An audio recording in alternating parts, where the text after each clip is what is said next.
ഞാൻ പറയുന്നത് കേൾക്കുന്നുണ്ടോ എല്ലാവർക്കും? കേൾക്കുന്നുണ്ട്. ഓക്കെ, നിങ്ങൾ എന്തെങ്കിലും സംശയങ്ങളോ അല്ലെങ്കിൽ കേൾക്കാത്തൊക്കെ ഉണ്ടെങ്കിൽ റെസ്പോണ്ട് ചെയ്യാം കേട്ടോ.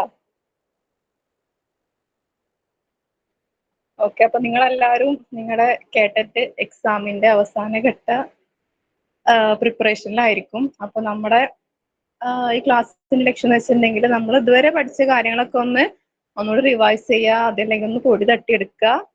ഇനി നോക്കാത്തുണ്ടെങ്കിൽ അതും കൂടി ഒന്ന് ജസ്റ്റ് ഒന്ന് നോക്കി പോവുക.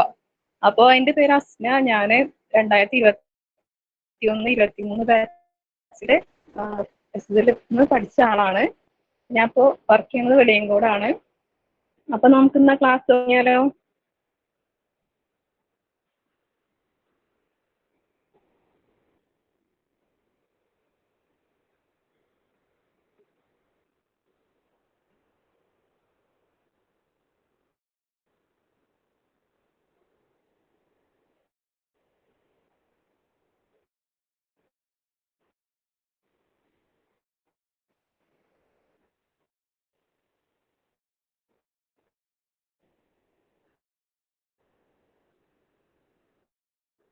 കാണുന്നുണ്ടോ?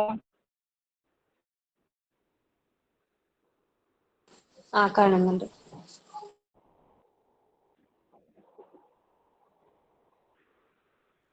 ഓക്കെ, അപ്പൊ നമുക്കറിയാം നമ്മുടെ എഴുതാൻ പോണെന്ന കാറ്റഗറി 2 ആണെങ്കിലും 3 ആണെങ്കിലും നമ്മളിപ്പോ കൂടുതൽ നമുക്ക് അറിയുന്നുണ്ടാവുക നമ്മുടെ സബ്ജക്റ്റ് ആയിരിക്കും. അതായത് ഇപ്പൊ ചിലര് +2 ശേഷം ഹിസ്റ്ററി എടുത്തവരുണ്ടാവും, സോഷ്യോളജി എടുത്തവരുണ്ടാവാം, അല്ലെങ്കിൽ പൊളിറ്റിക്സ് എടുത്തവരുണ്ടാവും, എക്കണോമിക്സ് എടുത്തവരുണ്ടാവും, എല്ലാവരും ഉണ്ടാവും.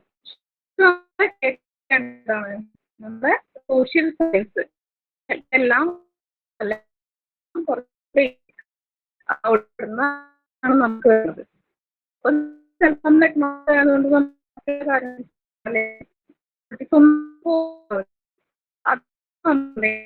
നാല് സബ്ജക്ട് നമുക്ക് ചെറുതായിട്ടൊരു നോക്കാൻ പോകുന്നത്. Sound break ആവുന്നുണ്ടല്ലോ.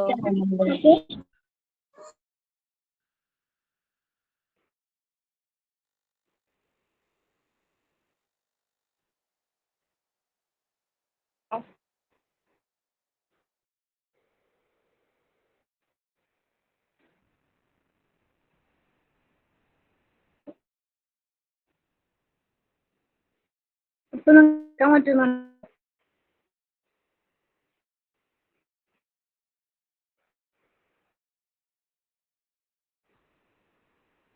സൗണ്ട് ബ്രേക്ക് ആവുന്നുണ്ട്.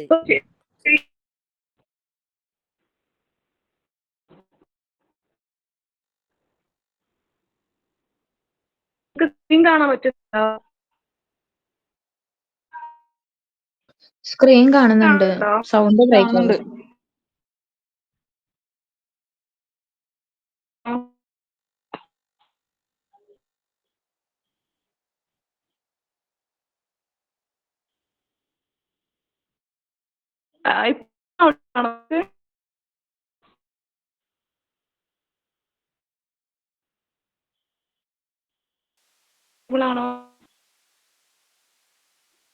അസ്ന, നിന്റെ സൗണ്ട് ബ്രേക്ക് ആവുന്നുണ്ട്.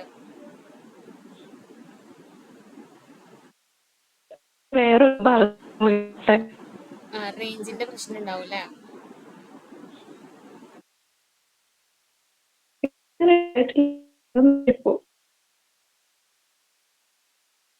റേഞ്ചുള്ള വേറെ ഭാഗത്ത് പോയി നോക്കൂ.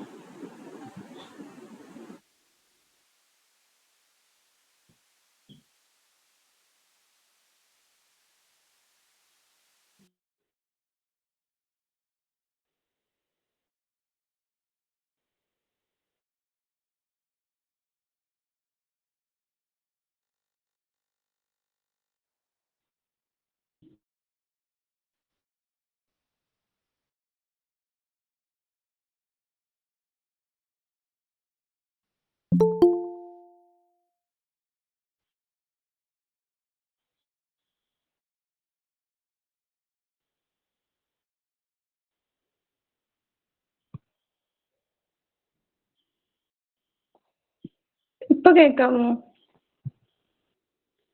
ഹലോ. ഓക്കെയോ? ഓക്കെ. അപ്പൊ നമുക്ക് സമയം കളയാതെ നമ്മുടെ ക്ലാസ്സിലേക്ക് പോവാം. അപ്പൊ നമുക്ക് ഹിസ്റ്ററി, ജിയോഗ്രഫി, പൊളിറ്റിക്സ്, എക്കണോമിക്സ്, അപ്പൊ ഈ ഒരു 4 നമ്മുടെ SS-ന്റെ ഡിസിപ്ലിനിൽ കൂടെ നമുക്ക് ചെറുതായിട്ടൊരു യാത്ര നടത്താം. റെഡി അല്ലേ എല്ലാവരും? ഓക്കെ. ഫസ്റ്റ് നമ്മൾ നോക്കാൻ പോണത് ഹിസ്റ്ററി എന്നുള്ള ക്വസ്റ്റ്യൻസ് ആണ്. ഫസ്റ്റ് ക്വസ്റ്റ്യൻ കണ്ടോ നിങ്ങളെ? Capital of Mauryan empire. നമ്മൾ പഠിച്ചിട്ടുള്ള സംഭവമാണ് അല്ലെ, മൗര്യ സാമ്രാജ്യം, ഗുപ്ത സാമ്രാജ്യം. അപ്പൊ അതുപോലെയുള്ള നമ്മുടെ മിഡീവൽ ഇന്ത്യൻ ഹിസ്റ്ററിയിൽ വരുന്നതാണ് ഈ ഒരു സാമ്രാജ്യങ്ങളെല്ലാതും. അപ്പൊ അതില് മൗര്യ സാമ്രാജ്യത്തിന്റെ ക്യാപിറ്റൽ ഏതാണെന്നാണ് ഫസ്റ്റ് ക്വസ്റ്റ്യൻ. അപ്പൊ നിങ്ങൾക്ക് ആർക്കെങ്കിലും ഗസ് ചെയ്യാൻ പറ്റുമോ എന്താണ് ആൻസർ എന്ന്? പാടലിപുത്ര. യെസ്, കറക്റ്റ് ആണ് അല്ലേ? യെസ് കറക്റ്റ് ആണ്. പാടലിപുത്രയാണ് ഏത് നമ്മുടെ മൗര്യ സാമ്രാജ്യത്തിന്റെ ക്യാപിറ്റൽ. അപ്പോ ഈ ലുംബിനി ഏതുമായിട്ട് ബന്ധപ്പെട്ടതെന്ന് അറിയോ? ബുദ്ധ. ബുദ്ധയുടെ എന്താണ് ലുംബിനി? ബുദ്ധയുടെ ബർത്ത് പ്ലേസ് ആണ് അല്ലെ, ജന്മസ്ഥലം. യെസ് ബർത്ത് പ്ലേസ് ആണ് ലുംബിനി. ദെൻ പുഹാർ ആണെങ്കിലോ? പുഹാർ കേട്ടിട്ടുണ്ടോ? അറിയില്ല. ഓക്കെ. നമ്മൾ കേട്ടില്ലേ, ചേര, ചോള, പാണ്ഡ്യന്മാര് സൗത്ത് ഇന്ത്യയിലെ 3 ശക്തികളായിരുന്നു, ചേരന്മാരും ചോളന്മാരും പാണ്ഡ്യന്മാരും. അപ്പൊ അതിലെ ചോളന്മാരുടെ പോർട്ട് സിറ്റി, തുറമുഖ നഗരമാണ് ഏത്? പുഹാർ എന്ന് പറയുന്നത് കേട്ടോ. അപ്പൊ അത് അവിടെ ഒരു പോർട്ട് സിറ്റി ഉണ്ടാക്കിയത് ചോള സാമ്രാജ്യത്തിലെ കലികാല ചോളനാണ്. മനസ്സിലായോ? അപ്പൊ നിങ്ങൾ നോട്ട് ചെയ്ത് വെക്കുക. എല്ലാവരുടെ കയ്യിലും ഒരു ബുക്കും പെന്നും ഉണ്ടെന്ന് വിശ്വസിക്കുന്നു. അപ്പൊ പുഹാർ വരുന്നത് ചോള എംപയറിന്റെ പോർട്ട് സിറ്റി, തുറമുഖ നഗരമാണ് പുഹാർ. നോട്ട് ചെയ്തോ? ഓക്കെ. ദെൻ മധുര ആണെങ്കിലോ? മധുര എന്താണ്? മധുര തമിഴ്. അത് നമ്മള് ചേര ചോള പാണ്ഡ്യമായിട്ട് കണക്ട് ചെയ്യുമ്പോ മധുര ഏതാണ്? പാണ്ഡ്യന്മാരുടെ ക്യാപിറ്റൽ ആണ് ഏത്? മധുര കേട്ടോ. പാണ്ഡ്യന്മാരുടെ ക്യാപിറ്റൽ ആണ് മധുര കേട്ടോ. ഇനി മൗര്യൻ എംപയറിലെ ഏറ്റവും ഇമ്പോർട്ടന്റ് ആയിട്ടുള്ള റൂളർ ആരാണ് അറിയോ? ബുദ്ധിസവുമായിട്ട് കണക്ട് ചെയ്യുമ്പോൾ മൗര്യൻ എംപയറിലത്തെ ഇമ്പോർട്ടന്റ് റൂളർ ആരാണ്?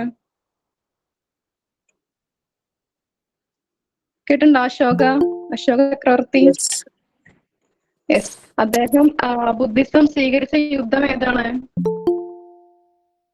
ഒരു യുദ്ധം ഉണ്ടായിട്ട് അതിൽ നിന്നും മനം നൊന്നിട്ടാണ് അദ്ദേഹം ഈ ഒരു ദിഗ്വിജയ, ധർമ്മവിജയ കേട്ടിട്ടുണ്ടോ നിങ്ങള്? ദിഗ്വിജയ, ധർമ്മവിജയ.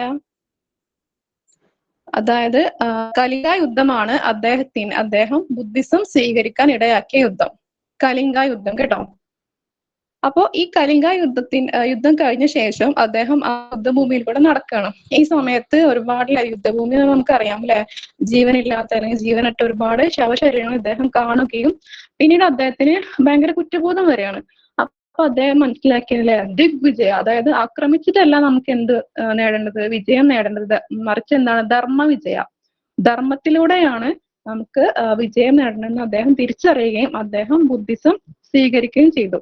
അപ്പോ അശോകന്റെ ബുദ്ധിസത്തിന് കാരണമായ ഒരു സംഭവം ഏതാണ്? കലിംഗ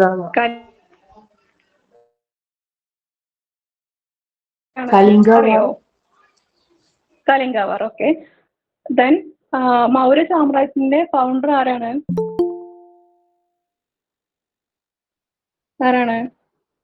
ചന്ദ്രഗുപ്ത മൗര്യ കേട്ടോ. ചന്ദ്രഗുപ്ത മൗര്യ. കിട്ടിയോ?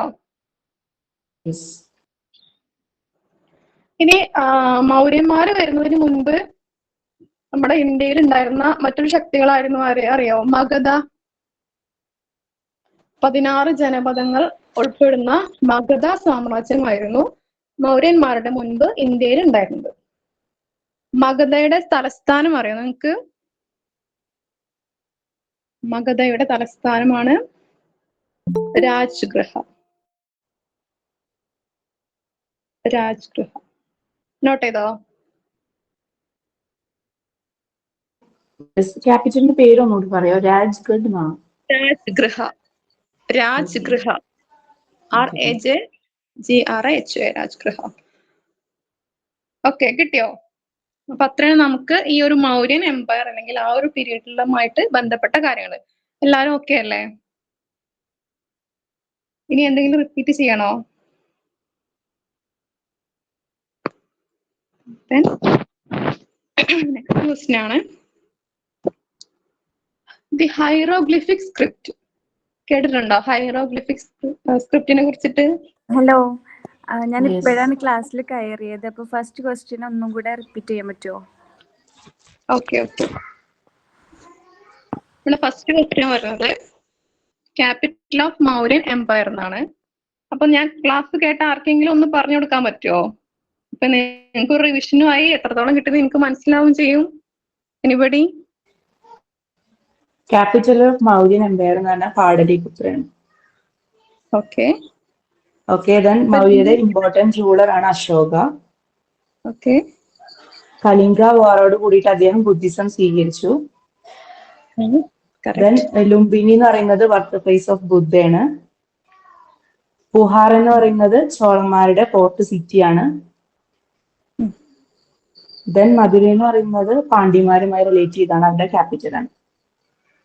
പുഹാർ ഉണ്ടാക്കിയ പുഹാറിന്റെ ഫൗണ്ടർ ആരാണ്? ചോള കലിംഗ രാജാവായിട്ടുള്ള ചോളൻ. കലികാല ചോള. കലികാല ചോള കേട്ടോ. കലികാല ചോള. കിട്ടിയോ പുതുതായി വന്ന ആൾക്ക്? ആ, ഞാൻ നോട്ട് ചെയ്തിട്ടുണ്ട്. എന്നാ ഞാൻ അടുത്തേക്ക് പോട്ടെ. ആ, okay okay okay. Second question ആണ് ഹൈറോഗ്ലിഫിക് സ്ക്രിപ്റ്റ്. അപ്പൊ നമ്മുടെ സിവിലൈസേഷനുകളുമായി ബന്ധപ്പെട്ടുള്ള ക്വസ്റ്റ്യൻ ആണ് ഈ ഒരു ക്വസ്റ്റ്യൻ. നമുക്കറിയാം അല്ലെ, ഈ ഒരു 4 civilisation Mesopotamian, Egyptian, Chinese, Harappan, ഇതെല്ലാം ഏകദേശം ഒരേ സമയത്ത് ലോകത്തിന്റെ പല സ്ഥലങ്ങളിലായിട്ട് സംഭവിച്ചിട്ടുള്ള സംസ്കാരങ്ങളാണ്. അപ്പൊ ഇതിലെ ഹൈറോഗ്ലിഫിക് സ്ക്രിപ്റ്റ്, ആ ലിപി സംസ്കാരവുമായിട്ട് റിലേറ്റ് ചെയ്തതാണ് ക്വസ്റ്റ്യൻ. ആർക്കെങ്കിലും ഗസ് ചെയ്യാൻ പറ്റുമോ? ഈജിപ്ഷ്യൻ.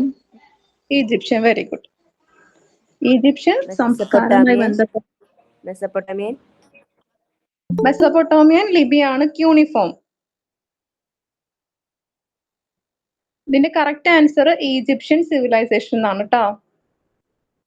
ഇതിന്റെ കറക്റ്റ് ആൻസർ ഈജിപ്ഷ്യൻ സിവിലൈസേഷൻ. ഈ ഹൈറോഗ്ലിഫിക്സ് മീനിങ് എന്താ അറിയോ?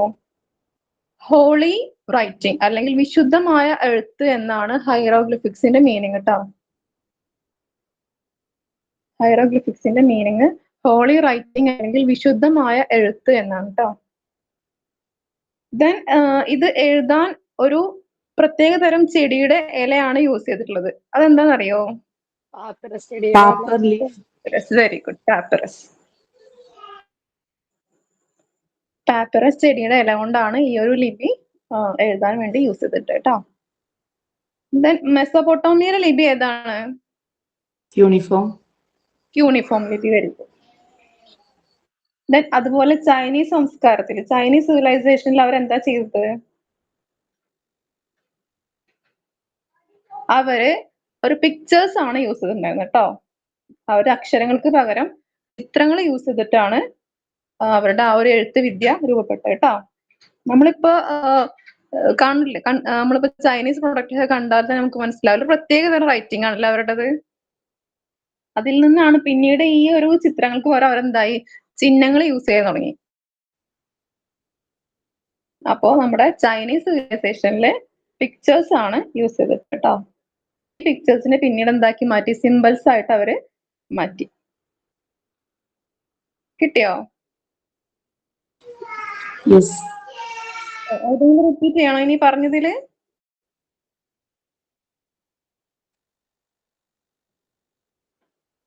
എനിബഡി? ആർക്കെങ്കിലും റിപ്പീറ്റ് ചെയ്യണോ? വേണ്ട. വേണ്ട വേണ്ട. ഇനി ഹാരപ്പയിലാണെങ്കിലോ, ഹാരപ്പയിലെ ലിപി ഏതാണെന്നറിയോ?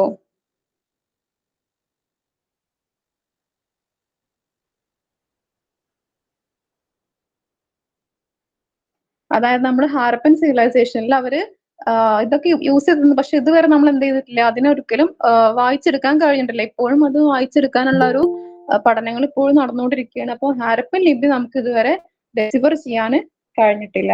ബിക്കോസ് അത് അക്ഷരങ്ങളൊക്കെ ഓവർലാപ്പ് ചെയ്ത് വരുന്നത് കൊണ്ടും, പിന്നെ അതുപോലെ തന്നെ ഒരു ലൈന് അതിൽ വരിക ലെഫ്റ്റ് ടു റൈറ്റ് ആണെങ്കിൽ next line right to left, then വീണ്ടും ലെഫ്റ്റ് ടു റൈറ്റ്, അങ്ങനെയാണ് ഈ ഒരു ഹാരപ്പൻ ലിപി വന്നിട്ടുള്ളത്.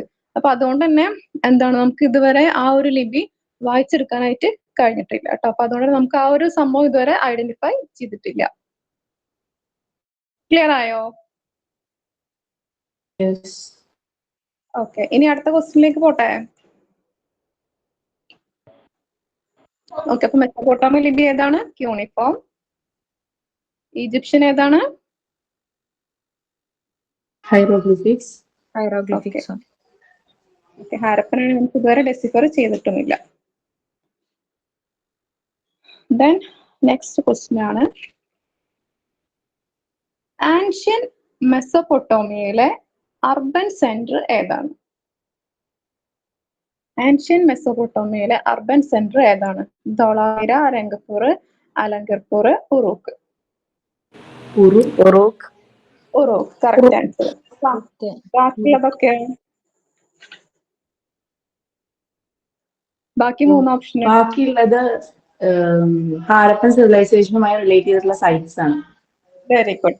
ബാക്കി 3 ഏതാണ്? നമ്മുടെ ഹാരപ്പൻ സിവിലൈസേഷനിൽ വരുന്ന സൈറ്റുകളാണ്. ഉറൂക്ക് ഏതാണ്? നമ്മുടെ മെസൊപ്പൊട്ടോമിയയിലെ ഒരു അർബൻ സെന്റർ ആണ്. ഇനി ഞാൻ വേറെ കാര്യം ചോദിക്കട്ടെ മെസൊപ്പൊട്ടോമിയ ബന്ധപ്പെട്ടിട്ട്. സിഗുറത്ത് എന്താണ്? സിഗുറത്ത് കേട്ടിട്ടുണ്ടോ? സിഗുറത്ത് കേട്ടിട്ടുണ്ട്. അത് അവരുടെ ടെമ്പിൾ മെസൊപ്പൊട്ടേമിയൻ സിവിലൈസേഷൻ. മെസൊപ്പൊട്ടോമിയയിലെ ടെമ്പിൾ ദേവാലയ സമുച്ചയങ്ങൾ. ദേവാലയ സമുച്ചയങ്ങളെ വിളിക്കുന്ന പേരാണ് സിഗുറത്ത് ട്ടോ. അപ്പൊ അതും കൂടി നോട്ട് ചെയ്തോ കേട്ടോ.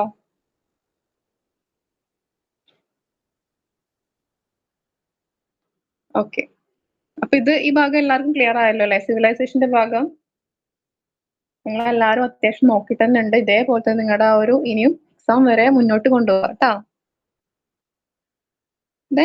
ഫോർത്ത് ക്വസ്റ്റ്യനിലേക്ക് പോവാണ്. INA Indian national army. Indian national ആർമിയുടെ ലീഡർ ആരാണ്? Balagangadhara Tilak, Subhash Chandrabose, NM Joshi, NG രംഗ. ഇതിൽ ആരാണ് INAയുടെ ലീഡർ? അറിയോ? സുഭാഷ് ചന്ദ്രബോസ്. സുഭാഷ് ചന്ദ്രബോസ് കറക്റ്റ് ആൻസർ കേട്ടോ. അപ്പൊ ഇതുമായി ബന്ധപ്പെട്ട് നമ്മൾ പറയുകയാണെങ്കിൽ ബാലഗംഗാധര തിലക് അദ്ദേഹം എന്തെന്നാണ് അറിയപ്പെടുന്നതെന്ന് അറിയോ? ഫാദർ ഓഫ് ഇന്ത്യൻ അൺറസ്റ്റ്, അതായത് ഇന്ത്യയുടെ അസ്വസ്ഥതകളുടെ പിതാവ് എന്നാണ് ആരറിയപ്പെടുന്നത്? ബാലഗംഗാധര തിലക് അറിയപ്പെടുന്നത്. ഫാദർ ഓഫ് ഇന്ത്യൻ അൺറസ്റ്റ് ട്ടോ. അൺറസ്റ്റ്,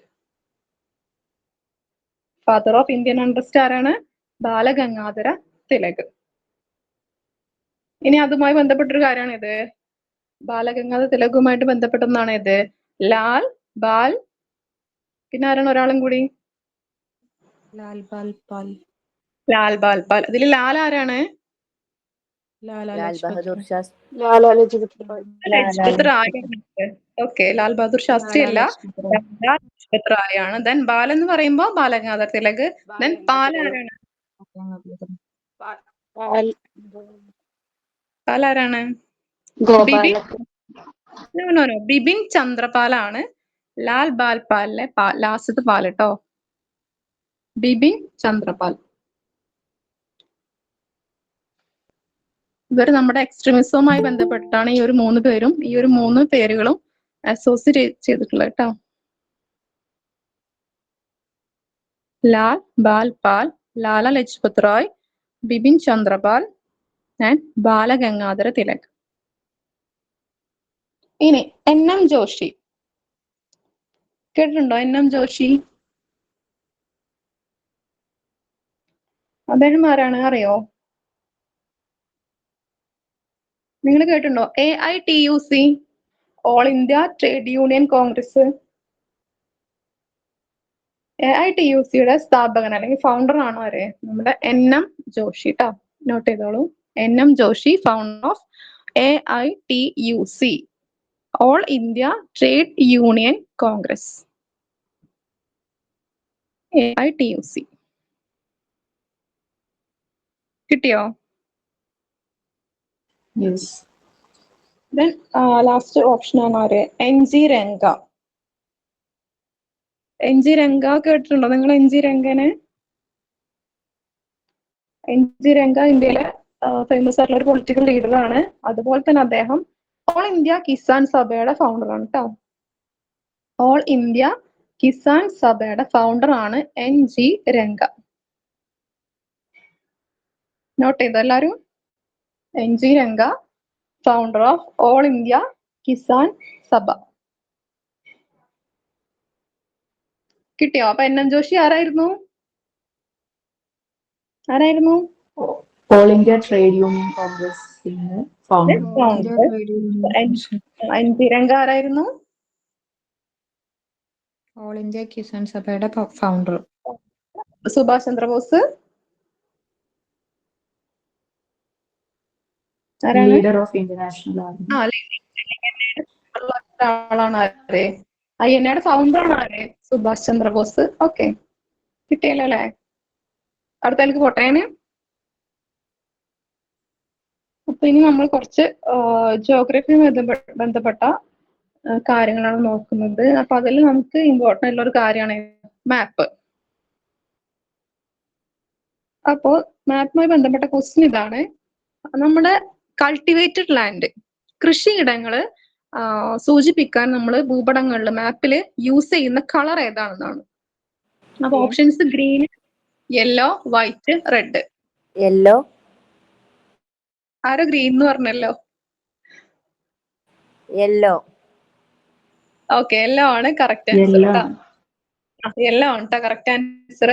അപ്പൊ നമ്മള് മാപ്പില് പ്രധാനമായിട്ടും 6 കളറാണ് യൂസ് ചെയ്യുക. ഏതൊക്കെയാണെന്ന് അറിയോ? 6 കളേഴ്സ്.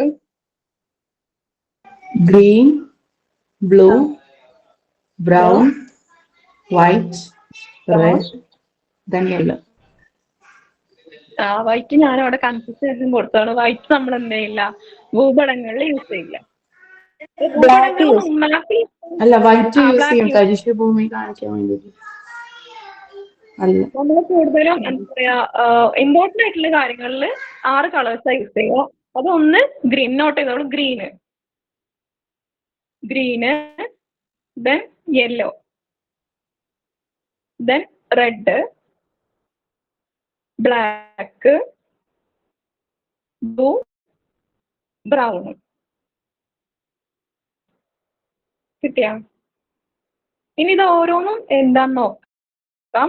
അതിൽ നമ്മൾ ഗ്രീൻ യൂസ് ചെയ്യുക വെജിറ്റേഷൻസ്, സസ്യജാലങ്ങൾ.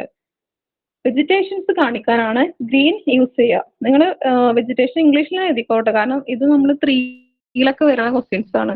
അപ്പൊ 3 നമ്മൾക്ക് മലയാളത്തിൽ ഉണ്ടാവില്ല, ഇംഗ്ലീഷിലായിരിക്കും ക്വസ്റ്റ്യൻസ് ഉണ്ടാവുക. അപ്പോൾ ഗ്രീൻ യൂസ് ചെയ്യുന്നത് വെജിറ്റേഷൻസ് കാണിക്കാനാണ് കേട്ടോ. ദെൻ യെല്ലോ എന്തായിരിക്കും? നമ്മൾ പറഞ്ഞ സംഭവം cultivated land. Yellow cultivated land.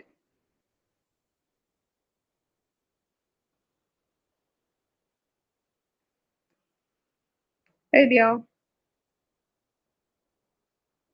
Then റെഡോ? റെഡ് എന്തായിരിക്കും? പറയാൻ പറ്റുമോ? ഗസ് ചെയ്യാൻ പറ്റുമോ ആർക്കെങ്കിലും? Roads, buildings. ഓക്കെ, നമുക്ക് റോഡ് കറക്റ്റ് ആണ്, ബിൽഡിങ്ങും കറക്റ്റ് ആണ്, രണ്ടും കറക്റ്റ് ആണ് കേട്ടോ. സെറ്റിൽമെന്റ്സ് ആണ് നമ്മൾ പറയാം. പാർപ്പിടങ്ങൾ എന്നാണ് ഉദ്ദേശിച്ചത്. അതായത് സെറ്റിൽമെന്റ്സ് കാണിക്കാനും പിന്നെ അതുപോലെ റോഡുകൾ കാണിക്കാനുമാണ് ഇത് ഉപയോഗിക്കുക. റെഡ് കളർ യൂസ് ചെയ്യുക. കറക്റ്റ് ആണ് കേട്ടോ. Then black.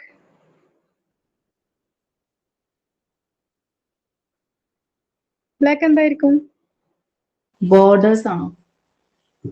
അതായത് നമ്മുടെ റെയിൽവേ റൂട്ടുകൾ, തീവണ്ടി റെയിൽവേ ലൈൻസ്, അതുപോലെ തന്നെ ടെലിഫോണിക് ലൈൻസ്. ദെൻ നമ്മുടെ മാപ്പിലെ ഏറ്റവും ഇമ്പോർട്ടൻ്റ് 2 ലൈൻസ് ഉണ്ട്. ഏതാണ് അതൊക്കെ? ഏറ്റവും ഇമ്പോർട്ടൻ്റ് ആയ ലൈൻസ് ഏതാണ് മാപ്പിലെ? 2 ലൈൻസ് ഏതാണ്? ലാറ്റിറ്റ്യൂഡും ലോഞ്ചിറ്റ്യൂഡും. കേട്ടില്ലേ?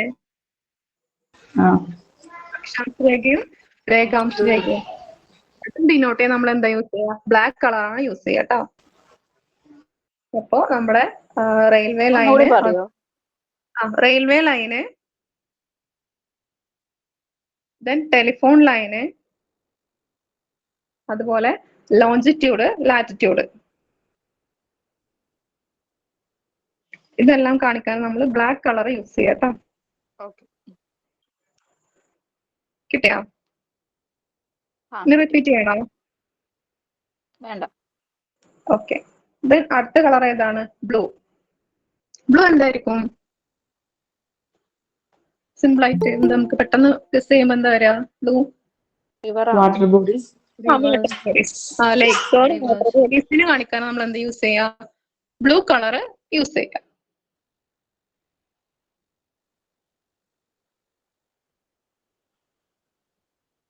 ദെൻ ലാസ്റ്റ് കളർ ഏതാണ്?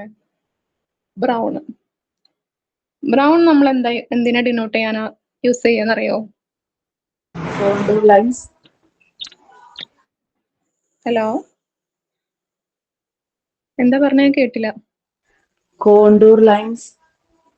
അതായത് നമ്മുടെ റോക്കുകളില്ലേ, ഹിൽസ്, റോക്ക്, അതൊക്കെ ഡിനോട്ട് ചെയ്യാനാണ് എന്ത് കാണിക്കുക? നമ്മള് ബ്രൗൺ കളർ യൂസ് ചെയ്യുക കേട്ടോ മാപ്പില്. അല്ല, കോണ്ടൂർ ലൈൻസ് കാണിക്കാൻ വേണ്ടിട്ടല്ലേ? ബ്രൗൺ കളർ അല്ലേ? Yes, brown. ബ്രൗൺ കളർ നമ്മൾ ഹില്ല്, റോക്ക് അതൊക്കെയാണ് യൂസ് ചെയ്യുക കേട്ടോ. അപ്പൊ കോണ്ടൂർ ലൈൻസിനോ? കോണ്ടൂർ ലൈൻസിന് യൂസ് ചെയ്യുന്നുണ്ട്. ഓക്കെ, അതും കൂടി ഉണ്ട് കേട്ടോ. Okay. Contour lines, hill, rock.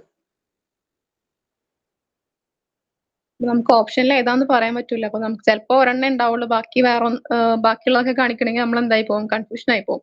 അപ്പൊ എല്ലാതും നോട്ട് ചെയ്തേക്കാം കേട്ടോ. ഓക്കെ. കിട്ടിയോ? അപ്പൊ നമ്മൾ ഇതുവരെ പറഞ്ഞത് 6 കളേഴ്സ് ആണ്.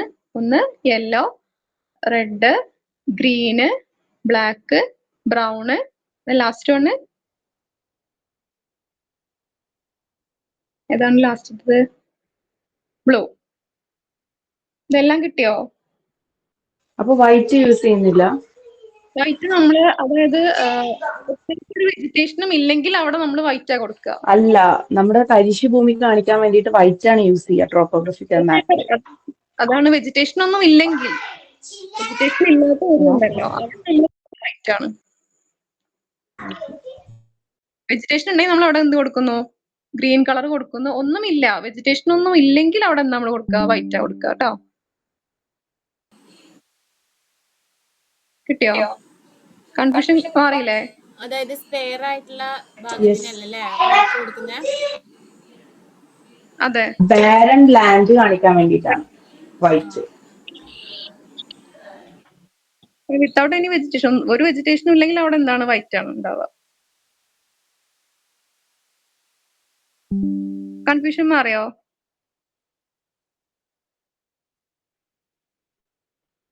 ഹലോ,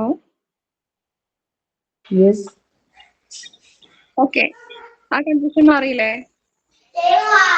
മാറി. അടുത്തേക്ക് പോവാം.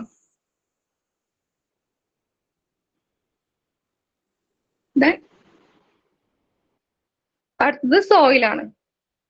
നമ്മുടെ ക്വസ്റ്റ്യൻ പേപ്പറിൽ ഇടക്കിടക്ക് ഉണ്ടാവുന്ന ഒരു ക്വസ്റ്റ്യൻ ആണ് ഈ സോയിലിനെ കുറിച്ചിട്ട്. ഇതില് റിഗർ സോയിൽ എന്നറിയപ്പെടുന്ന സോയിൽ ഏതാണ്? പ്രധാനമായിട്ടും 4 ടൈപ്പ് ഉണ്ട്. Red soil, black soil, laterite and alluvial. ഈ 4 സോയിലിലെ റിഗർ സോയിൽ എന്നറിയപ്പെടുന്ന സോയിൽ ഏതാണ്? അറിയോ ഏതാണെന്ന്?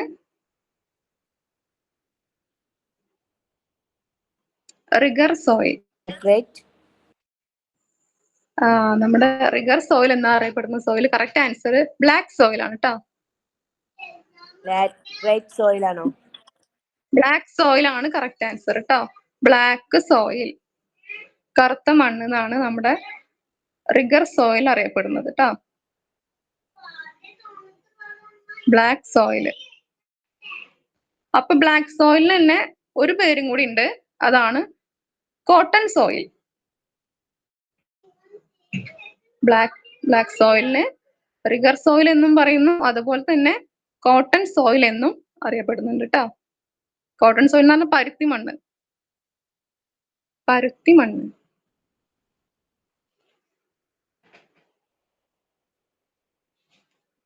ഓക്കെ, അപ്പൊ നമ്മുടെ ഈ ഒരു ബ്ലാക്ക് സോയിൽ കൂടുതലും കാണപ്പെടുന്ന ഏരിയ ഏതെന്നറിയോ?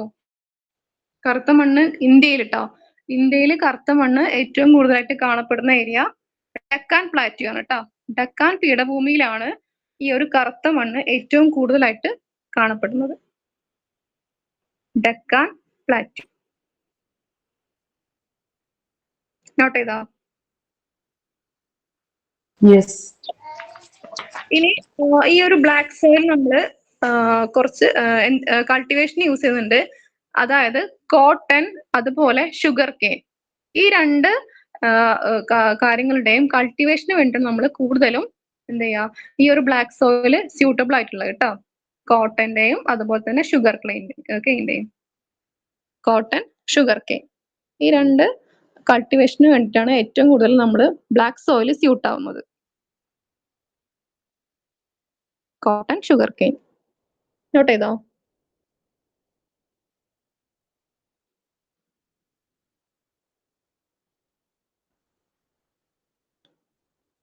കിട്ടിയോ എല്ലാവർക്കും? കിട്ടി. ഓക്കെ, അപ്പൊ നമ്മുടെ റിഗർ സോയിൽ എന്നറിയപ്പെടുന്ന സോയിൽ ഏതാണ്? Black soil. ബ്ലാക്ക് സോയിലിന്റെ വേറൊരു പേരാണ് കോട്ടൺ സോയിൽ. Cotton soil. അത് കൂടുതലും എവിടെയാണ് കാണുന്നത്? ഡക്കാൻ പീഠഭൂമി. Then അടുത്തൊരു മണ്ണാണ് നമ്മുടെ ഇന്ത്യയിൽ ഏറ്റവും കൂടുതൽ കാണപ്പെടുന്ന മണ്ണ് ഏതാണ്? ഇന്ത്യയില് റെഡ് സോയിൽ. റെഡ് സോയിലാ? നമ്മുടെ അലൂവിയൽ സോയിൽ, എക്കൽ മണ്ണ് എന്ന് പറയും. എക്കൽ മണ്ണാണ് ഇന്ത്യയിൽ ഏറ്റവും കൂടുതൽ കാണപ്പെടുന്ന മണ്ണ് ട്ടാ. ഇത് കൂടുതൽ നമുക്ക് കാണപ്പെടുന്നത് നോർത്തേൺ പ്ലെയിൻസിലാണ്, അതായത് ഉത്തര മഹാസമതലങ്ങളിലാണ് എക്കൽ മണ്ണ് ഏറ്റവും കൂടുതൽ കാണപ്പെടുന്നത്. നോർത്തേൺ പ്ലെയിൻസ്, ഉത്തര മഹാസമതലങ്ങൾ, അവിടെ കാണുന്ന സോയിലാണ് അലൂവിയൽ സോയിൽ അഥവാ എക്കൽ മണ്ണ്. അപ്പൊ നോർത്തേൺ പ്ലെയിൻസിലാണ് ഈ ഒരു മണ്ണ് കാണുന്നത് അല്ലെ. അപ്പൊ ഏതിനായിരിക്കും ഈ കൂടുതലും സ്യൂട്ടബിൾ ആയിട്ടുണ്ടാവുക ഈ ഒരു മണ്ണ്? എന്തിന്റെ കൾട്ടിവേഷൻ ആയിരിക്കും? നോർത്തേൺ പ്ലെയിൻ ആണ്. ഇതിനായിരിക്കും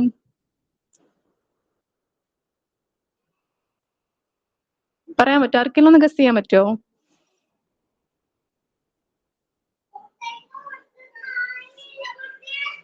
പറയാൻ പറ്റുമോ ആർക്കെങ്കിലും? റൈസും വീറ്റിനും കേട്ടോ.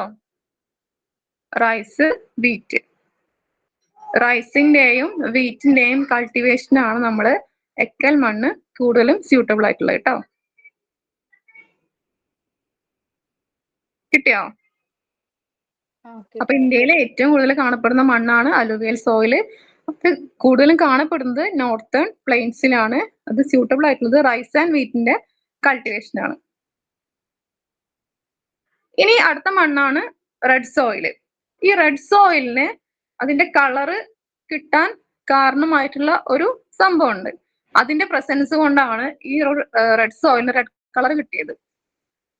അതാണ് അയൺ ഓക്സൈഡ്. അയൺ ഓക്സൈഡിന്റെ പ്രസൻസ് കൊണ്ടാണ് ഈ ഒരു റെഡ് സോയിലിന് റെഡ് കളർ കിട്ടാനുള്ള കാരണം കേട്ടോ.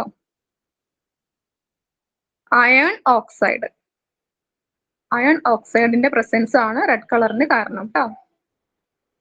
ദെൻ കൂടുതലും അതുപോലെ തന്നെ ഇത് കാണപ്പെടുന്ന സ്ഥലങ്ങള് ഛോട്ടാ നാഗ്പൂർ പ്ലാറ്റ്യൂലാണ് ഈ ഒരു റെഡ് സോയിൽ ഏറ്റവും കൂടുതലായിട്ട് കാണപ്പെടുന്നത് കേട്ടോ. ഛോട്ടാ നാഗ്പൂർ പ്ലാറ്റ്യൂ.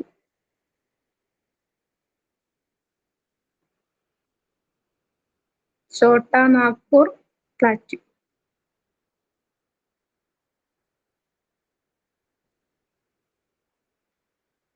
കിട്ടിയോ? ദെൻ ലാസ്റ്റ് ടൈപ്പാണ് ഇത് ലാറ്ററൈറ്റ് സോയിൽ. ഇതിനൊരു പ്രത്യേകത ഉണ്ട്. അതായത് നമ്മുടെ കേരളത്തിലെ ഏറ്റവും കൂടുതൽ കാണപ്പെടുന്ന മണ്ണാണ് ലാറ്ററൈറ്റ് സോയിൽ അല്ലെങ്കിൽ ചെങ്കൽ മണ്ണ്. മലയാളത്തിൽ നമ്മൾ ചെങ്കൽ മണ്ണ് എന്ന് പറയും. ചെങ്കൽ മണ്ണ് കേരളത്തില് ഏറ്റവും കൂടുതൽ കാണപ്പെടുന്ന മണ്ണാണ് ലാറ്ററൈറ്റ് സോയിൽ അല്ലെങ്കിൽ ചെങ്കൽ മണ്ണ്. അപ്പൊ കേരളത്തിൽ ഏറ്റവും കൂടുതൽ കാണപ്പെടുന്ന മണ്ണ് ഏതാണ്? ലാറ്ററൈറ്റ് ആണ്. അതുപോലെ തന്നെ ഇന്ത്യയിലാണെങ്കിൽ അത് ഏതാണ്? അലൂവിയലാണ് കേട്ടോ. അങ്ങോട്ടും ഇങ്ങോട്ടും മാറിപ്പോരുത്. കിട്ടിയോ? ഓക്കെ. അപ്പൊ ഈ കേരളത്തിൽ ഏറ്റവും കൂടുതൽ കാണപ്പെടുന്ന ഈ ലാറ്ററൈറ്റ് മണ്ണ് ഏതിനൊക്കെ സ്യൂട്ടബിൾ ആയിരിക്കും? ഗസ് ചെയ്യാൻ പറ്റുമോ? നമ്മുടെ കേരളത്തിൽ എന്തെല്ലാം കൃഷികളുണ്ട്?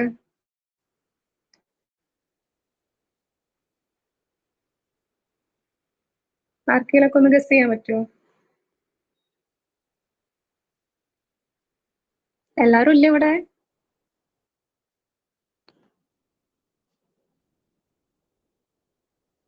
ഇവിടെ ഉണ്ട്. വെജിറ്റബിൾസ് ആണോ? അതിൽ ഏതൊക്കെ വരും നമുക്ക്? വെജിറ്റബിൾസ് എന്നല്ല, റൈസിന് റൈസിന് നമ്മൾ പറഞ്ഞല്ലോ, നമ്മൾ കേരളത്തിൽ റൈസ് ഒരിക്കലും എടുക്കുന്ന സ്ഥലമല്ലല്ലോ. നമുക്ക് കൂടുതലും പ്രൊഡക്ഷൻ ഉള്ളത് ഏതൊക്കെയാണെന്നറിയോ? റബ്ബർ. Very good. റബ്ബർ ഉണ്ട്. ദെൻ അതുപോലെ കേരളം. കേരളം എന്ന് പറയുമ്പോ തന്നെ എന്തുണ്ട് അതില്?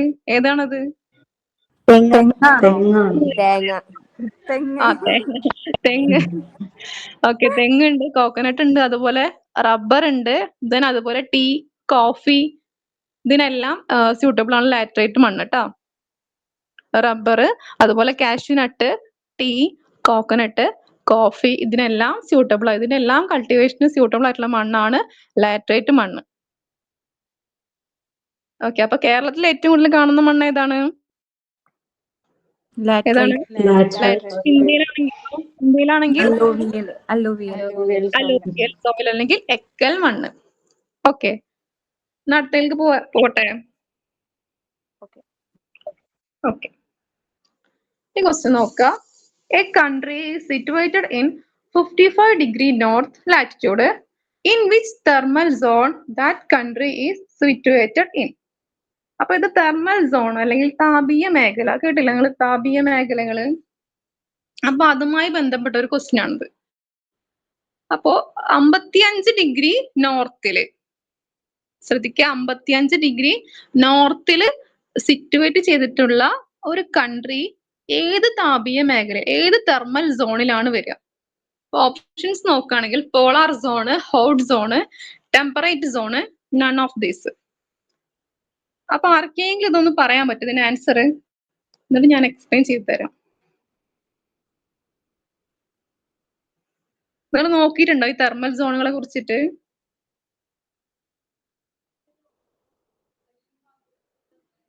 നോക്കിയിട്ടില്ല. ഓക്കെ, ഹോട്ട് നമ്മുടെ സോൺ ആണോ? ഏ ഹോട്ട് സോൺ ആണോ സെക്കൻഡ് ഓപ്ഷൻ? ഞാൻ പറഞ്ഞുതരാം. ഇപ്പൊ നമ്മളെ ഭൂമി എടുക്കുകയാണെങ്കിൽ നമ്മുടെ ഭൂമിയുടെ സെന്ററിൽ കൂടെ ഒരു ലൈന് പോകുന്നുണ്ട് അല്ലെ? അതിന് വിളിക്കുന്ന പേരേതാണ്? ഇക്വറ്റർ. സെന്ററിൽ കൂടെ ലാറ്റിറ്റ്യൂഡ് ഏതാണ്? ഇക്വേറ്റർ, ഭൂമധ്യരേഖ. ഈ ഭൂമധ്യരേഖയുടെ മുകൾ ഭാഗത്തിന് നമുക്ക് എന്ന് വിളിക്കാം? നോർത്തേൺ ഹെമിസ്ഫിയർ എന്ന് വിളിക്കാം. അതുപോലെ തന്നെ ഭൂമധ്യരേഖയുടെ താഴെയുള്ള ഭാഗമാണ് ഏത്? അതേതാണ്? Southern hemisphere. നോർത്തേൺ ഹെമിസ്ഫിയറും സദേൺ ഹെമിസ്ഫിയറും. ഇനി നമ്മള് ഭൂമധ്യരേഖയുടെ തൊട്ട് മുകളിലായിട്ട് അടുത്ത ഒരു ഇമ്പോർട്ടന്റ് അക്ഷാംശം വരുന്നുണ്ട്. അതാണ് ഇപ്പൊ നമ്മുടെ നോർത്തേൺ ഹെമിസ്ഫിയർ ആണെങ്കിൽ അത് 23.5° നോർത്തിലും, അതുപോലെ തന്നെ നമുക്ക് സൗത്തിൽ വരികയാണെങ്കിൽ 23.5° സൗത്തിലും വരും.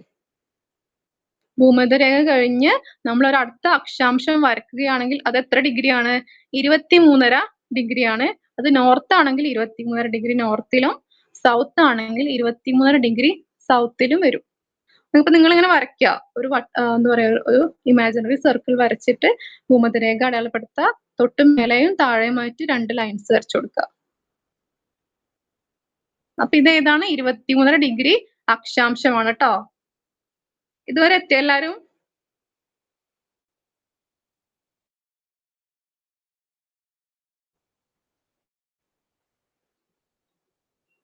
ഇതുവരെ എത്തിയോ എല്ലാരും?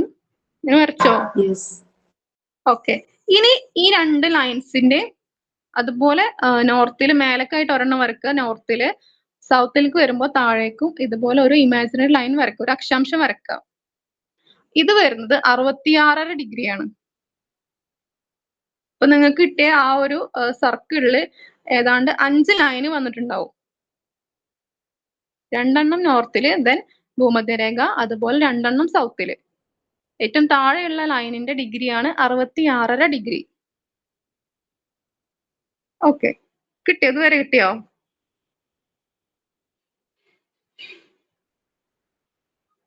ഇതുവരെ കിട്ടിയോ എല്ലാവർക്കും?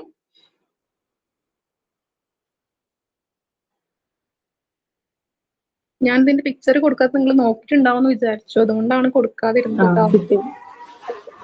അപ്പൊ നമ്മുടെ സൂര്യന്റെ ചൂട് ഏറ്റവും കൂടുതൽ കിട്ടുന്നത് ഏത് ഭാഗത്തായിരിക്കും? നമ്മുടെ ഇക്വേറ്റർ അല്ലെ, ഭൂമധ്യരേഖയുടെ ഭാഗത്താണ് ഏത് ഉണ്ടാവുക? ഏറ്റവും കൂടുതൽ ചൂട് അനുഭവപ്പെടുക. ഓക്കെ, അപ്പൊ ഭൂമധ്യരേഖയുടെ ആ മുകളിലും താഴെയുമായിട്ടുള്ള ആ ഏരിയ ആണ് ഏത്? ഹോട്ട് സോൺ എന്ന് പറയാം. അവിടെ മാർക്ക് ചെയ്തിടാം. ഹോട്ട് സോൺ എന്ന് പറയുമ്പോൾ ഭൂമധ്യരേഖയുടെ മുകളിലെയും താഴെയും വരുന്ന ഏരിയ ആണ് ഇത് ഹോട്ട് സോൺ ആയിട്ട് വരിക. കിട്ടിയാ? ഹോട്ട് സോൺ എന്താന്ന് കിട്ടിയപ്പോ?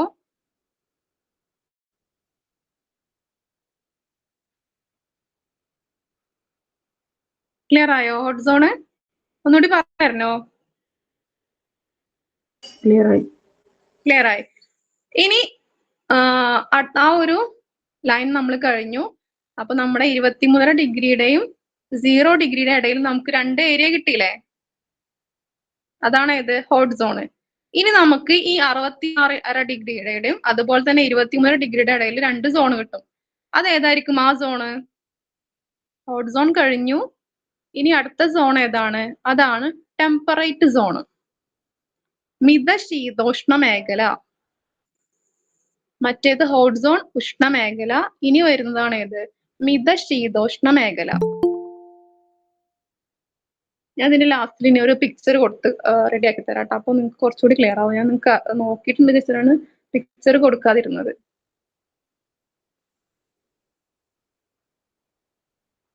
മനസ്സിലായോ ടെമ്പറേറ്റ് വോയിസ് സോണ്? ബ്രേക്ക് ആവുന്നുണ്ട്. ഇപ്പൊ കിട്ടുന്നുണ്ടോ?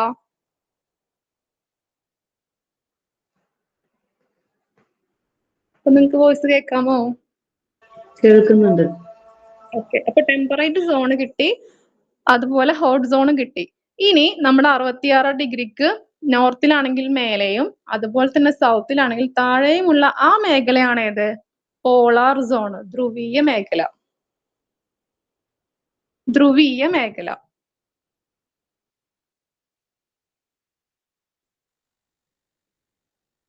അറുപത്തിയാറിന്റെ ഡിഗ്രിയുടെ നോർത്തിലാണെങ്കിൽ മേലെയും അതുപോലെ തന്നെ സൗത്തിലാണെങ്കിൽ താഴെയും വരുന്ന ഏരിയ ആണ് പോളാർ സോൺ അല്ലെങ്കിൽ ധ്രുവീയ മേഖല.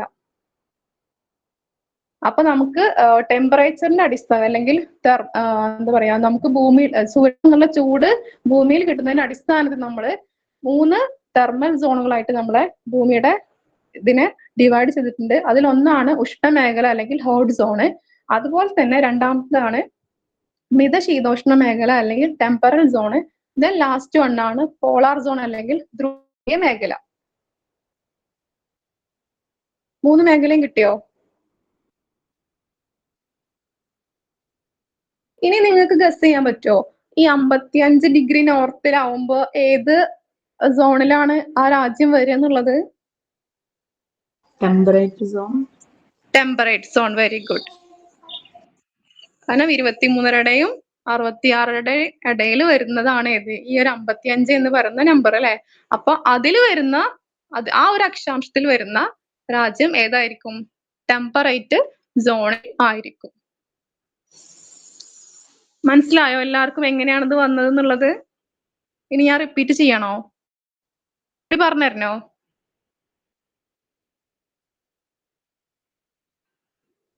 എനിബഡി ആർക്കെങ്കിലും പറഞ്ഞുതരണോ ഒന്നും കൂടി?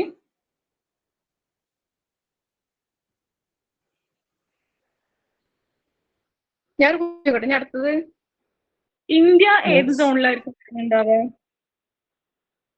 ഇന്ത്യ പറയാൻ പറ്റുമോ ആർക്കെങ്കിലും? നമ്മുടെ ഇന്ത്യയിലെ ക്ലൈമറ്റ് ഒക്കെ വെച്ചിട്ട് ഏതിലായിരിക്കും ഇന്ത്യ വരിക? ടെമ്പറേറ്റ് സോൺ ആണ്. ടെമ്പറേറ്റ് സോൺ കറക്റ്റ് ആൻസർ ആണ് കേട്ടോ. ഇന്ത്യ ടെമ്പറേറ്റ് സോണിലാണ് ഉൾപ്പെടുക കേട്ടോ. ഓക്കെ, ഇന്ത്യ നോർത്ത് ആണോ സൗത്ത് ആണോ? ഇനി അത് പറയാൻ പറ്റുമോ? നോർത്ത്. ഇന്ത്യ നോർത്തിലാണോ വരിക? സൗത്ത്. സൗത്തിലാണ് ഇന്ത്യ വരിക കേട്ടോ. ഓക്കെ, അപ്പൊ ഈ ഒരു ഭാഗം ക്ലിയർ ആയോ?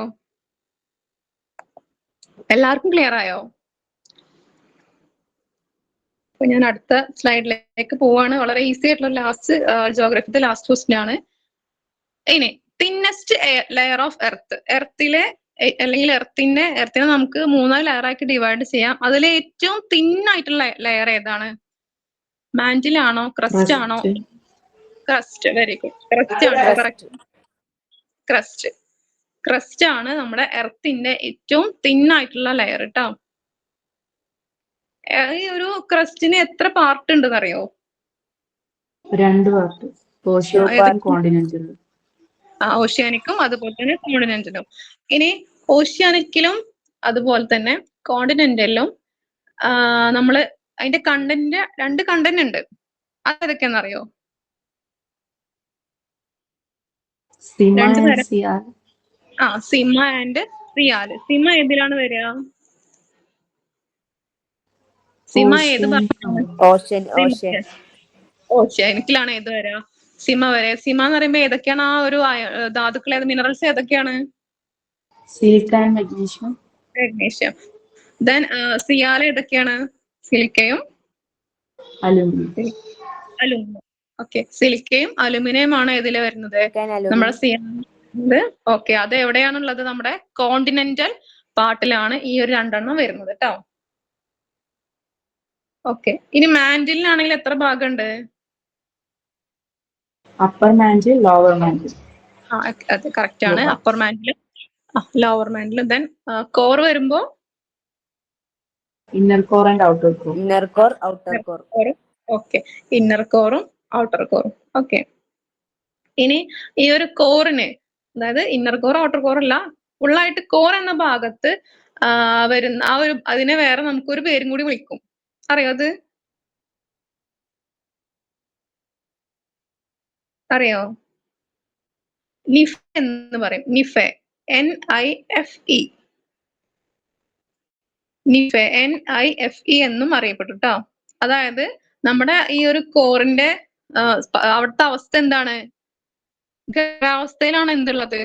കോർ ഉള്ളത്. അപ്പൊ അവിടെ നമ്മൾ പ്രസന്റ് ആയിരിക്കുന്ന മിനറൽസ് ആണ് ഒന്ന് നിക്കലും അതുപോലെ തന്നെ ഇരുമ്പും. നിക്കലിനെയും ഇരുമ്പും. അപ്പൊ നിക്കലിനെ നമ്മുടെ മൂലകങ്ങളുടെ ആ ഒരു എഴുതുമ്പോൾ NIയും, പിന്നെ ആണെങ്കിൽ ഫെറസിലെ FE. അപ്പൊ NIFE എന്നാണ്. അപ്പൊ ഈ ഒരു പ്രസൻസ് കൊണ്ടാണ് നമ്മൾ കോറിനെ അങ്ങനെ ഒരു പേരും കൂടി വിളിക്കാനുള്ള കാരണം കേട്ടോ. നിഫെ കേട്ടോ. നിഫെ എന്ന് എഴുതുമ്പോൾ ഫുൾ ക്യാപിറ്റൽ എഴുതാം. നമ്മൾ ഇരുമ്പ് അല്ലെങ്കിൽ ഇരുമ്പ് നിക്കൽ എന്ന് പറയുമ്പോൾ N ക്യാപിറ്റൽ അല്ലെങ്കിൽ അതുപോലെ F ക്യാപിറ്റൽ, മറ്റത് രണ്ടും സ്മോൾ, അങ്ങനെ എഴുതാം. ഇത് രണ്ടും കൂടി നമ്മൾ ഒരുമിച്ച് എഴുതുമ്പോൾ ഫുൾ ക്യാപിറ്റൽ എഴുതാം. നിഫെ. അപ്പൊ കിട്ടിയോ? ഈ ഒരു ഭാഗം കിട്ടിയോ? ലെയേഴ്സ് ഓഫ് എർത്തിന്റെ ഭാഗം മാൻഡില് മനസ്സിലായില്ല കേട്ടോ. മാൻഡിലിന് 2 ഭാഗങ്ങളുണ്ട്. അതായത് നമ്മളെ ക്രസ്റ്റിന്റെ തൊട്ട് താഴെയുള്ള ഭാഗമാണ് മാൻഡില്. ആ മാൻഡിലിന് 2 ഭാഗങ്ങളുണ്ട്. ഒന്ന് അപ്പർ മാൻഡില്, രണ്ടാമത് ലോവർ മാൻഡില്. ഇതില് അപ്പർ മാൻഡില് ഖരാവസ്ഥയിലാണ് കേട്ടോ, സോളിഡ് ആണ്. അതുപോലെ തന്നെ ലോവർ മാൻഡിൽ ആണെങ്കിൽ ഒരു സെമി സോളിഡ് ആണ്. സെമി ലിക്വിഡ് ആണ്. അർദ്ധ ദ്രാവകാവസ്ഥയിലാണ്. സെമി ലിക്വിഡ് ഫോമിലാണ് നമ്മുടെ ലോവർ മാൻഡിൽ വരിക, അപ്പർ മാൻഡില് ഖരാവസ്ഥയില്. അപ്പൊ ക്രസ്റ്റ് ഏതിലാ വരിക? ക്രസ്റ്റ് ഏറ്റവും പുറത്തെ ഭാഗം, അതേതാണ്? നമ്മുടെ കോണ്ടിനെന്റും അതുപോലെ തന്നെ ഓഷ്യാനിക് ഭാഗം വരുന്നത്. അതിന്റെ തൊട്ട് താഴെയുള്ളത് ഏതാണ്? മാൻഡിലാണ്. ഇതിൽ മുകളിലത്തെ ഭാഗം ഉപരി മാൻഡില് ഖരാവസ്ഥയിലും അതിന് താഴെയുള്ള ലോവർ മാൻഡില് സെമി ലിക്വിഡ് ഫോമിലാണ് ഉണ്ടാവുക. അതിന്റെ ഉള്ളിലുള്ള നമ്മുടെ കാമ്പ് വരുന്നത് ഏതാണ്? ഒരു ഉരുകിയ അവസ്ഥയിലാണ് ഉണ്ടാവുക. ഓക്കെ, അതാണ് നമുക്ക് ഈ ഒരു ലെയേഴ്സ് ഓഫ് എർത്തുമായിട്ട് ബന്ധപ്പെട്ട് പറയാനുള്ള കാര്യങ്ങൾ. എല്ലാവരും നോട്ട് ചെയ്തെന്ന് വിശ്വസിക്കുന്നു. അടുത്തേക്ക് പോട്ടെ.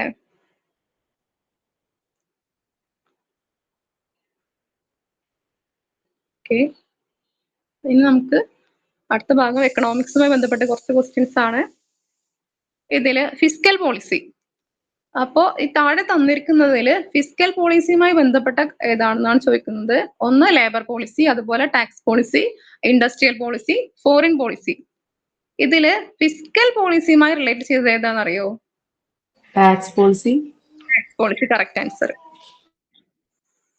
ടാക്സ് പോളിസിയാണ് ഫിസ്ക്കൽ പോളിസിയുമായി ബന്ധപ്പെട്ട താഴെ തന്നിരിക്കുന്നതിലുള്ള കറക്റ്റ് ആൻസർ കേട്ടോ. അതായത് ഈ ഫിസ്ക്കൽ പോളിസി എന്ന് പറയുമ്പോൾ ഗവൺമെന്റിന്റെ റവന്യൂ, അതുപോലെ ഗവൺമെന്റിന്റെ എക്സ്പെൻഡിച്ചർ, ഇതുമായി ബന്ധപ്പെട്ട പോളിസികൾ നമ്മൾ എന്ന് വിളിക്കുക ഫിസ്ക്കൽ പോളിസി എന്ന് വിളിക്കുക കേട്ടോ. നോട്ട് ചെയ്തോ, ഫിസ്ക്കൽ പോളിസി എന്ന് പറയുമ്പോൾ ഗവൺമെന്റിന്റെ റവന്യൂ, അതുപോലെ ഗവൺമെന്റിന്റെ എക്സ്പെൻഡിച്ചർ, ഇതുമായി ബന്ധപ്പെട്ട പോളിസികളാണ് ഫിസ്ക്കൽ പോളിസിയിൽ വരിക. അപ്പൊ അതില് ഗവൺമെന്റിന്റെ എക്സ്പെൻഡിച്ചർ വരും, പിന്നെ ഗവൺമെന്റിന്റെ ഡെപ്റ്റ്, കടം വരും, അല്ലെങ്കിൽ പബ്ലിക് ഡെപ്റ്റ്, ദെൻ അതുപോലെ ടാക്സേഷൻ. ഈ 3 കാര്യങ്ങളാണ് ഫിസ്ക്കൽ പോളിസിയിൽ വരിക. എഴുതി വെച്ചോളൂട്ടാ. ഗവൺമെന്റ് എക്സ്പെൻഡിച്ചർ, പബ്ലിക് ഡെപ്റ്റ്, ടാക്സേഷൻ. ഈ 3മായി ബന്ധപ്പെട്ട പോളിസികളെ വിളിക്കുന്ന പേരാണ് ഫിസ്ക്കൽ പോളിസി. നോട്ടോ, ഗവൺമെന്റ് എക്സ്പെൻഡിച്ചർ, പബ്ലിക് ഡെപ്റ്റ്, ടാക്സേഷൻ.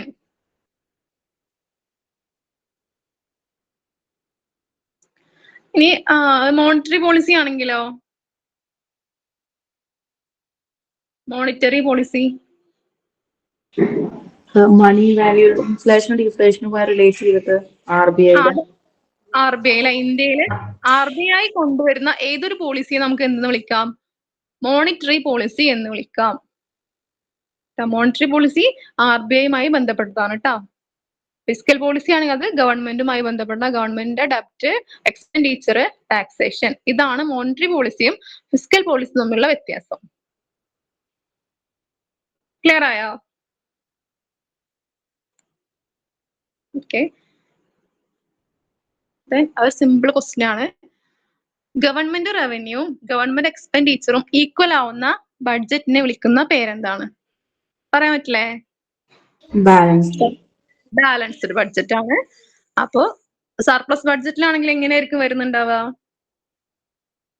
ഇതിന്റെ കറക്റ്റ് ആൻസർ ബാലൻസ്ഡ് ബഡ്ജറ്റ് എന്നാണ്. ബാലൻസ്ഡ് ബഡ്ജറ്റ്, സന്തുലിത ബഡ്ജറ്റ്. സർപ്ലസ് ആണെങ്കിൽ എങ്ങനെയായിരിക്കും ഉണ്ടാവുക? സർപ്ലസ് റവന്യൂ കൂടുതലായിരിക്കും, എന്തിനേക്കാള്? എക്സ്പെൻഡിച്ചർ കുറവായിരിക്കും. റവന്യൂ ഗ്രേറ്റർ ദാൻ എക്സ്പെൻഡിച്ചർ ആണെങ്കിൽ അത് സർപ്ലസ് ബഡ്ജറ്റും, ഇനി റവന്യൂ ലെസ് ദാൻ എക്സ്പെൻഡിച്ചർ ആണെങ്കിൽ അത് ഡെഫിസിറ്റ് ബഡ്ജറ്റും ആയിരിക്കും. അപ്പോൾ 3 തരം ബഡ്ജറ്റ് ഉണ്ട്: ബാലൻസ്ഡ്, സർപ്ലസ്, ഡെഫിസിറ്റ്. ഇനി ക്യാപിറ്റൽ ബഡ്ജറ്റ് എന്താണ് അറിയോ?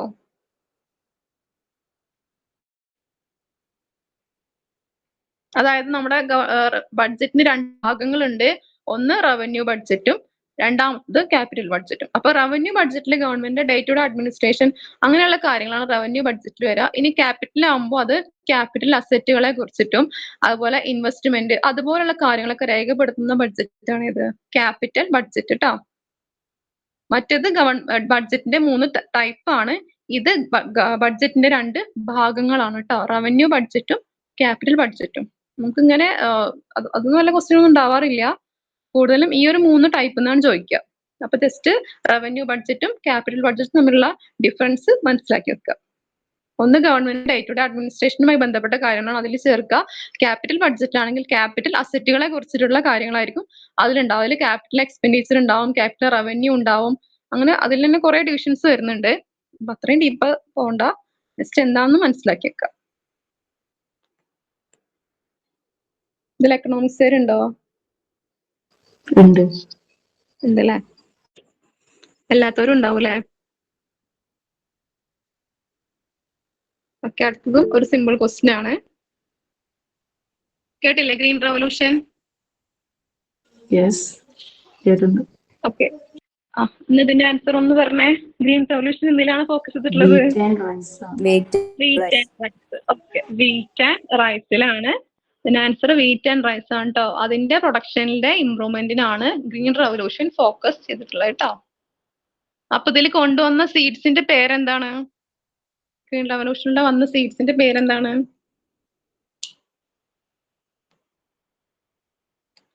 HYV seeds. HYV, high yielding variety seeds. HYV seeds. High yielding variety seeds. Note ചെയ്തോ? ഓക്കെ, ഒരു ക്വസ്റ്റ്യൻ ചോദിക്കാം. ഫാദർ ഓഫ് ഗ്രീൻ റവല്യൂഷൻ ആരാണ്? വേൾഡിലെ ഗ്രീൻ റവല്യൂഷന്റെ ഫാദർ ആരാണ്?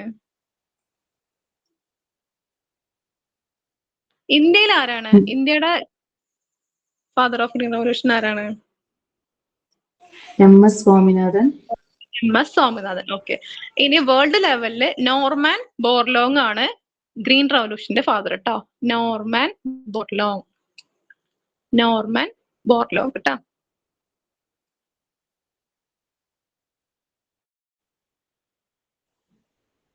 Norman Borlaug.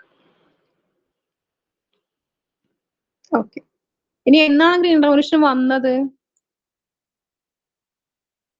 നോർമൻ ബോർലോഗ് കേട്ടോ. അത് വേൾഡ് ലെവലില്, ഇന്ത്യയിലാണെങ്കിൽ സ്വാമിനാഥൻ. ഇനി ഇന്ത്യയിൽ എപ്പോഴാണ് ഗ്രീൻ റവല്യൂഷൻ വന്നത്?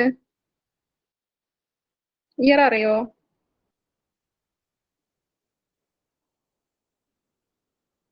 ആർക്കെങ്കിലും ഗസ് ചെയ്യാൻ പറ്റുമോ?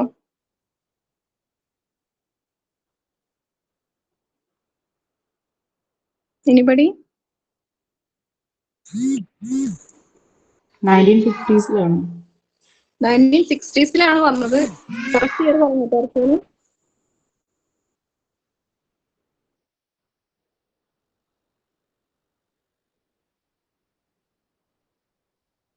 1965 കേട്ടോ.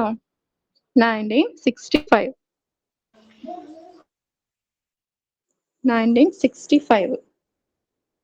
കറക്റ്റ് ഇയർ 1965 ആണ്.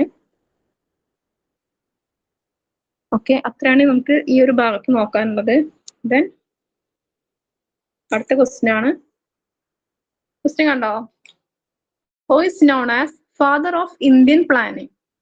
ഇന്ത്യൻ ആസൂത്രണത്തിന്റെ പിതാവ്. വിശ്വേശ്വരയ്യ. M. വിശ്വേശ്വരയ്യ. M. വിശ്വേശ്വരയ്യ ആണ് കറക്റ്റ് ആൻസർ കേട്ടോ. M. വിശ്വേശ്വരയ്യ. ഇനി പ്ലാനിങ്ങുമായിട്ട് പറയുകയാണെങ്കിൽ നെഹ്റുവിന്റെ റോൾ എന്താണ് പ്ലാനിങ്ങില്?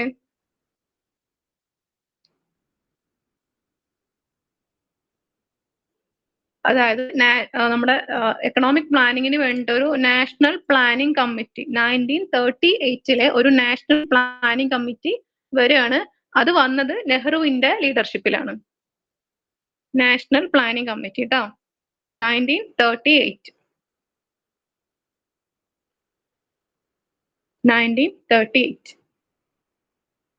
ഇനി അതുപോലെ ദാദാഭായ് നവറോജി, അദ്ദേഹവും എക്കണോമിക്സ് തമ്മിലുള്ള ബന്ധം എന്താണ്?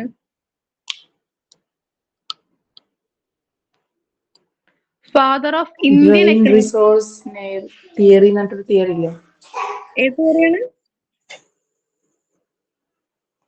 ബ്രെയിൻ റിസോഴ്സ് ആവിഷ്കരിച്ച ആളാണ് ആര്? ദാദാഭായ് നവറോജി. അതുപോലെ തന്നെ ഫാദർ ഓഫ് ഇന്ത്യൻ എക്കണോമിക്സ് ആണ് ആര്? ദാദാഭായ് നവറോജി.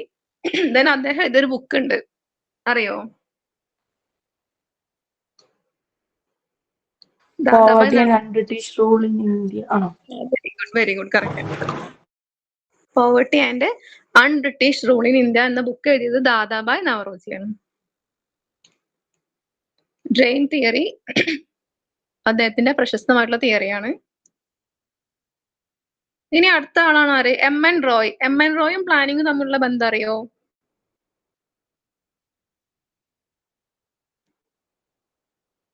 അതായത് നമ്മുടെ ഈ ഒരു പ്ലാനിങ്ങിന്റെ ഐഡിയാസിന് നമ്മൾ ഏറ്റവും കൂടുതൽ കടപ്പെട്ടുള്ളത് MN റോയ് തയ്യാറാക്കിയ പീപ്പിൾസ് പ്ലാനിലൂടെയാണ്. അപ്പൊ അദ്ദേഹം ഒരു ജനകീയ പദ്ധതി എന്ന് പറയും, പീപ്പിൾസ് പ്ലാൻ. അതിൽ അദ്ദേഹം കുറെ കാര്യങ്ങൾ പറയുകയും പിന്നീട് അത് നമ്മൾ എന്ത് ചെയ്തിട്ടുണ്ട്, നമ്മുടെ പ്ലാനിങ്ങിന്റെ സമയത്ത് അതിൽ നിന്നാണ് ഒരുപാട് ആശയങ്ങൾ കടമെടുത്തിട്ടുള്ളത് കേട്ടോ.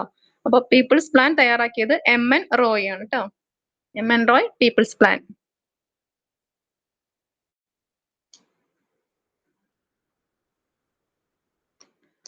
വിശ്വേശ്വരയ്യയുടെ പ്രശസ്തമായ ബുക്ക് ഏതാണെന്നറിയോ?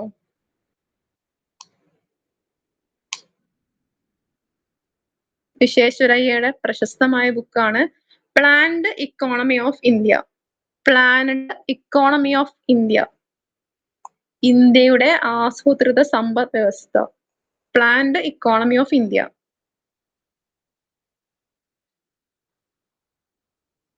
നോട്ട് ചെയ്തോ?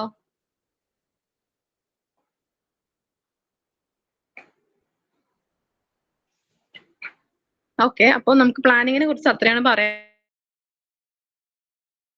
പൊളിറ്റിക്സിന്റെ ടോപ്പിക്കായിട്ട് പോവാണ്. ഫസ്റ്റ് സിമ്പിൾ ക്വസ്റ്റ്യൻ ആണ്. Right to equality before law. Equality before law പറയുന്ന ആർട്ടിക്കിൾ ഏതാണ്? ആർട്ടിക്കിൾ 14. ആർട്ടിക്കിൾ 14 ആണ് കറക്റ്റ് ആൻസർ കേട്ടോ. Equality before law. അപ്പൊ ആർട്ടിക്കിൾ 19 ഏതാണ്? Article 19 citizenship. ആർട്ടിക്കിൾ 19 വരുന്നത് freedom of speech, expression, movement, അതായത് ഇന്ത്യയിൽ എവിടെയും സ്വതന്ത്രമായി സഞ്ചരിക്കാനുള്ള അവകാശം, അതുപോലെ തന്നെ നമ്മളെ എക്സ്പ്രഷൻ ഓഫ് എക്സ്പ്രഷൻ, അതുപോലെ ഫ്രീഡം ഓഫ് സ്പീച്ച്, ഇതെല്ലാം പറയുന്ന ആർട്ടിക്കിൾ ആണ് ആർട്ടിക്കിൾ 19. ദെൻ ആർട്ടിക്കിൾ 21 ആണെങ്കിൽ ഏതാണ്? Article 21 right to property. Right to education ആണോ? റൈറ്റ് ടു പ്രോപ്പർട്ടി, അതായത് നമുക്ക് സ്വാതന്ത്ര്യം, അതായത് നമ്മുടെ കോൺസ്റ്റിറ്റ്യൂഷൻ ഉണ്ടാവുന്ന സമയത്ത് ഇപ്പൊ നമുക്ക് എത്ര ഫണ്ടമെന്റൽ റൈറ്റ്സ് ഉണ്ട്? 6. നമ്മുടെ കോൺസ്റ്റിറ്റ്യൂഷൻ ഉണ്ടാക്കുന്ന സമയത്ത്, അല്ലെങ്കിൽ അത് നമ്മൾ അക്സെപ്റ്റ് ചെയ്യുന്ന സമയത്ത് നമുക്ക് 7 ഫണ്ടമെന്റൽ റൈറ്റ്സ് ഉണ്ടായിരുന്നു. അതിലൊരു റൈറ്റ് ആയിരുന്നു ഏത്? Right to property. അത് പിന്നീട് എന്താക്കി മാറ്റി? നമ്മുടെ ഫണ്ടമെന്റൽ റൈറ്റ്സ് ഒഴിവാക്കുകയും അതൊരു സാധാരണ ഒരു ലീഗൽ റൈറ്റ് പോലെ ആക്കി. ഓക്കെ, അപ്പൊ അതൊന്ന് നോട്ട് ചെയ്തോട്ടെ. അപ്പൊ നമുക്ക് കോൺസ്റ്റിറ്റ്യൂഷൻ വരുമ്പോ 7 എണ്ണം ഉണ്ടായിരുന്നു, ഇപ്പോഴാണ് നമുക്ക് പിന്നീട് 6 ആക്കിയത് മാറ്റി കേട്ടോ. അപ്പൊ നമ്മൾ ഒഴിവാക്കിയ റൈറ്റ് ആണ് ഏത്? റൈറ്റ് ടു പ്രോപ്പർട്ടി, സ്വത്തവകാശം. അപ്പൊ 21 സ്വത്തവകാശമല്ല, ലൈഫ് ആൻഡ് പേഴ്സണൽ ലിബർട്ടി, വ്യക്തി സ്വാതന്ത്ര്യമാണ് കേട്ടോ. Personal liberty. Article 21 personal liberty. Note ചെയ്തോ? ദെൻ ലാസ്റ്റ് ആർട്ടിക്കിൾ 25, അതേതാണ്?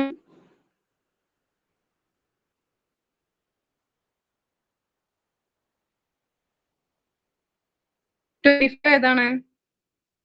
നമ്മുടെ ഫ്രീഡം ഓഫ് റിലീജിയനുമായി ബന്ധപ്പെട്ട ആർട്ടിക്കിൾ ആണ് ഇത്. ആർട്ടിക്കിൾ 25, അതായത് നമുക്ക് പ്രാക്ടീസ് ചെയ്യാനും അല്ലെങ്കിൽ പ്രൊപ്പഗേറ്റ് ചെയ്യാനുമുള്ള സ്വാതന്ത്ര്യം, നമ്മുടെ റിലീജിയൻ അനുസരിച്ച് നമുക്കത് പ്രാക്ടീസ് ചെയ്യാനും അല്ലെങ്കിൽ പ്രൊപ്പഗേറ്റ് ചെയ്യാനുള്ള സ്വാതന്ത്ര്യമാണ് ആർട്ടിക്കിൾ 25 നമുക്ക് കോൺസ്റ്റിറ്റ്യൂഷൻ തരുന്നത് കേട്ടോ. Article 25, right to practice and propagate one's religion. 4 എണ്ണം കിട്ടിയോ? ഫണ്ടമെന്റൽ റൈറ്റ്സ് എത്ര മുതൽ എത്ര വരെയാണ്? എത്ര ആർട്ടിക്കിൾ മുതൽ എത്ര ആർട്ടിക്കിൾ വരെയാണ്? Article 14 to article 32. ഓക്കെ, അത് നമ്മൾ പറഞ്ഞു വരുന്ന ആർട്ടിക്കിൾ 14 മുതലാണെങ്കിലും നമ്മുടെ ഇന്ത്യൻ കോൺസ്റ്റിറ്റ്യൂഷനിൽ ഫണ്ടമെന്റൽ റൈറ്റ്സ് വരുന്നത് ആർട്ടിക്കിൾ 12 മുതൽ 35 വരെയാണ് കേട്ടോ. ആർട്ടിക്കിൾ 12 ടു 35 വരെയാണ് ഫണ്ടമെന്റൽ റൈറ്റ്സ് ഉള്ളത് കേട്ടോ. Article 12 to 35. നമുക്ക് അടുത്തൊരു ക്വസ്റ്റ്യൻ അതൊന്നുകൂടി ഡിസ്കസ് ചെയ്യാം. ഓക്കെ, ഈ ഒരു ക്വസ്റ്റ്യൻ നോക്കിയേ. ഏത് പാർട്ടിലാണ് നമ്മുടെ ഫണ്ടമെന്റൽ റൈറ്റ്സ് പറയുന്നത്?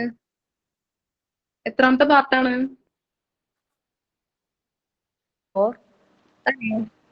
പാർട്ട് 3. പാർട്ട് 3 ആണ് ഫണ്ടമെന്റൽ റൈറ്റ്സ് കേട്ടോ. Part 3 fundamental rights. പാർട്ട് 1 അറിയോ?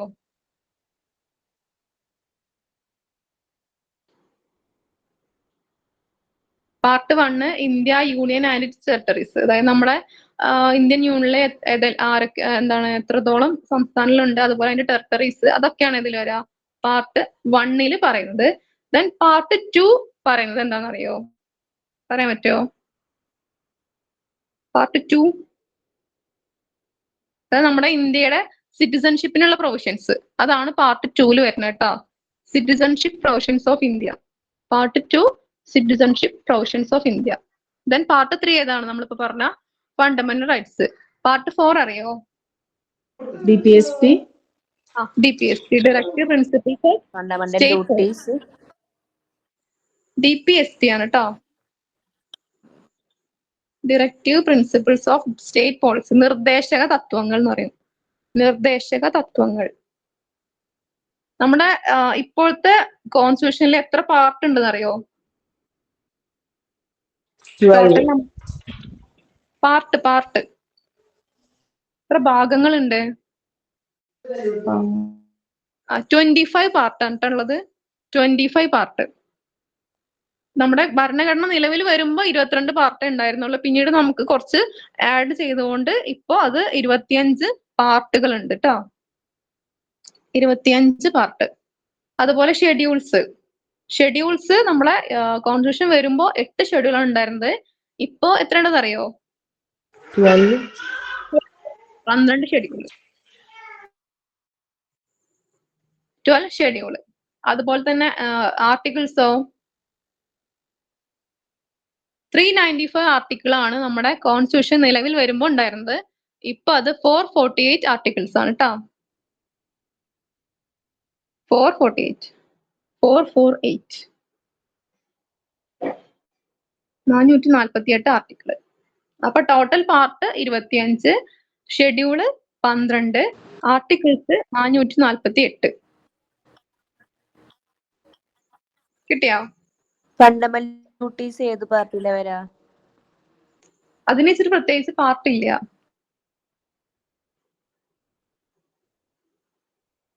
നമ്മൾക്ക് 25 പാർട്ടില് ഡ്യൂട്ടീസിനായിട്ടൊരു പാർട്ട് ഇല്ല കേട്ടോ. നമ്മുടെ DPSP ആണ് പ്രത്യേകിച്ച് ഒരു പാർട്ടായിട്ട് പറഞ്ഞിട്ടുള്ളത്. അതാണ് പാർട്ട് 4. DPSPയുടെ ആർട്ടിക്കിൾ അറിയോ?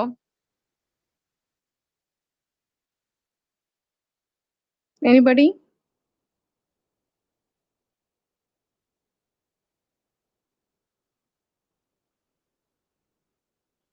അറിയോ? നമ്മളെ ഫണ്ടമെന്റൽ റൈറ്റ്സ് 35 അവസാനിച്ച് DPSP ആർട്ടിക്കിൾ 36 മുതൽ 35 to 51. 35 to 51 വരെയാണ് നമ്മുടെ DPSPയുടെ ആർട്ടിക്കിൾ കേട്ടോ. 35 to 51.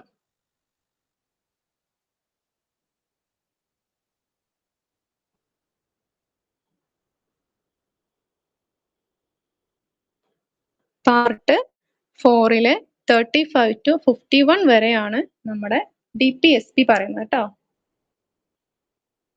അത് പാർട്ട് 4. ഇനി നമുക്ക് അതിൽ തന്നെ നമ്മൾ പഠിച്ചില്ല, നിങ്ങൾ പഠിച്ചില്ല 21A എഡ്യൂക്കേഷന് വന്നതൊക്കെ ഉള്ള റൈറ്റുകള്, അമെന്റ്മെന്റിൽ കൂടെ വന്ന സംഭവങ്ങള്. അപ്പൊ അതുപോലെ 51 ഒരു പാർട്ട്, ഒരു അമെന്റ്മെന്റ് വന്നിട്ട് കൂട്ടിച്ചേർത്തതാണ് ഏത്? ഫണ്ടമെന്റൽ ഡ്യൂട്ടീസ് കേട്ടോ. നമ്മൾ പാർട്ട് 4 ആഡ് ആക്കിയതാണ് ഫണ്ടമെന്റൽ ഡ്യൂട്ടീസ് കേട്ടോ. 51A 51A fundamental duties add ചെയ്ത് കേട്ടോ. ആർട്ടിക്കിൾ 51A പാർട്ട് 4 തന്നെ 51A ഫണ്ടമെന്റൽ ഡ്യൂട്ടീസ് ആഡ് ചെയ്തത് കേട്ടോ. നോട്ട് ചെയ്തോ? നമുക്ക് ഒരു ക്വസ്റ്റ്യൻ കൂടി ഡിസ്കസ് ചെയ്യാത്തതുണ്ട്. സിമ്പിൾ ക്വസ്റ്റ്യൻ ആണ്.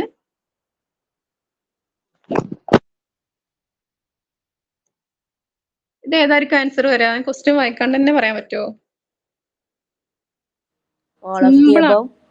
ഓൾ ഓഫ് ദി എബോവ് അല്ലെ? നമ്മുടെ ഒരു ഗവൺമെന്റിന്റെ ഓർഗൻസ് ഏതൊക്കെയാണ്, അല്ലെങ്കിൽ ഘടകങ്ങൾ ഏതൊക്കെയാണ്? Legislature, executive, judiciary. ഓക്കെ, ഇതാണ് ഏത്? നമ്മുടെ ഗവൺമെന്റിന്റെ 3 ഘടകങ്ങള്. ഇത് 3 ഉണ്ടെങ്കിലാണ് എന്തുണ്ടാവുള്ളൂ? ആ ഗവൺമെന്റിന് ഒരു കംപ്ലീറ്റ്നെസ് ഉണ്ടാവുള്ളൂ. അപ്പോ നമ്മുടെ ഇന്ത്യയിലാണെങ്കിൽ ഈ ഒരു ലെജിസ്ലേച്ചറിന് എത്ര ഭാഗങ്ങളുണ്ട്? ലെജിസ്ലേച്ചർ എന്ന് പറഞ്ഞാൽ ഏതാണ്? നമ്മുടെ നിയമം നിർമ്മിക്കുന്ന വിഭാഗമാണ് ഏത്? ലെജിസ്ലേച്ചർ. അപ്പൊ അതിന് എത്ര ഭാഗങ്ങളുണ്ട്? ഒന്ന്, നമ്മുടെ ഇന്ത്യൻ ലെജിസ്ലേച്ചറിന്റെ പ്രത്യേകത എന്താണ്? 3 ഒരു ഭാഗങ്ങളാണ്. ബൈക്യാമറൽ, രണ്ടെണ്ണേ ഉള്ളൂ കേട്ടോ. ബൈക്യാമറൽ ലെജിസ്ലേച്ചർ ആണ് എന്ത്? ഇന്ത്യൻ ലെജിസ്ലേച്ചർ കേട്ടോ. അതായത് 2 ഭാഗങ്ങളാണ് മൊത്തം നമ്മുടെ ലെജിസ്ലേച്ചറിൽ ഉള്ളത്. ഒന്ന് നമ്മുടെ സെൻട്രലിലും അതുപോലെ തന്നെ ഓരോ സ്റ്റേറ്റിലും. Bicameral legislature. ബൈക്യാമറൽ, ഒന്ന് സെൻട്രലിലും അതുപോലെ മറ്റേത് സ്റ്റേറ്റുകളിലും.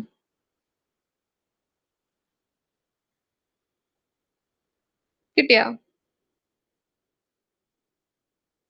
എല്ലാവർക്കും കിട്ടിയില്ലേ? ബൈക്യാമറൽ ലെജിസ്ലേച്ചർ, ഒന്ന് സെൻട്രലും അതുപോലെ തന്നെ ഒന്ന് സ്റ്റേറ്റിലും.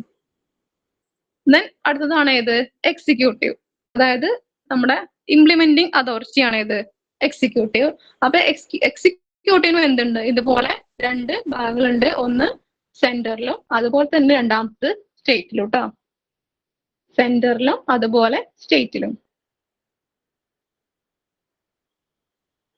ദെൻ ലാസ്റ്റ് വൺ ആണ് ഏത്?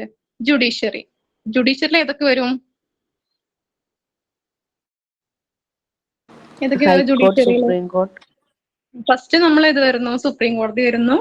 ഫസ്റ്റ് സുപ്രീം കോർട്ടാണല്ലോ. ഇന്ത്യയിലെ പരമോന്നത കോടതിയാണ് ഇത് സുപ്രീം കോടതി. ഫസ്റ്റ് നമ്മുടെ സുപ്രീം കോടതി. ദെൻ അതുപോലെ അതിന് തൊട്ട് താഴെ വരുന്നതാണ് ഇത് ഓരോ സംസ്ഥാനങ്ങളിലെയും ഹൈക്കോടതികള്.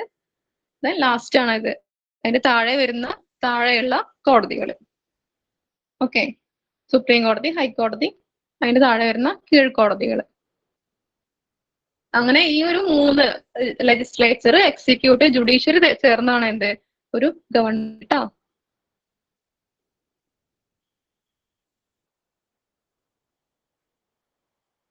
കിട്ടിയോ? ഇതിലങ്ങനെ കൺഫ്യൂഷൻ വരാൻ സാധ്യതയില്ല. എല്ലാവർക്കും കിട്ടിയെന്ന് വിശ്വസിക്കുന്നു. ഇനി നമ്മളിപ്പോ ഡിസ്കസ് ചെയ്തതിൽ ഏതെങ്കിലും ഭാഗം മനസ്സിലാവാത്തുണ്ടോ ആർക്കെങ്കിലും?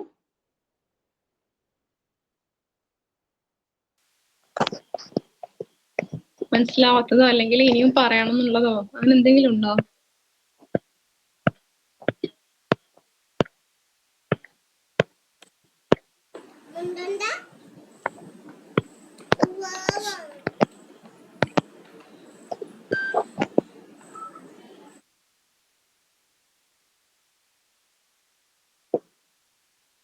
എന്തായാലും താങ്ക് യു ബഡ്ജറ്റിന്റെ ഭാഗം ഒന്നും കൂടി പറയാമോ? ഏതാണ്?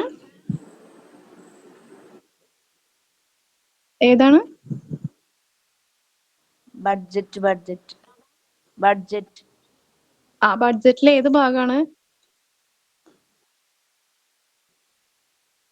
Surplus budget.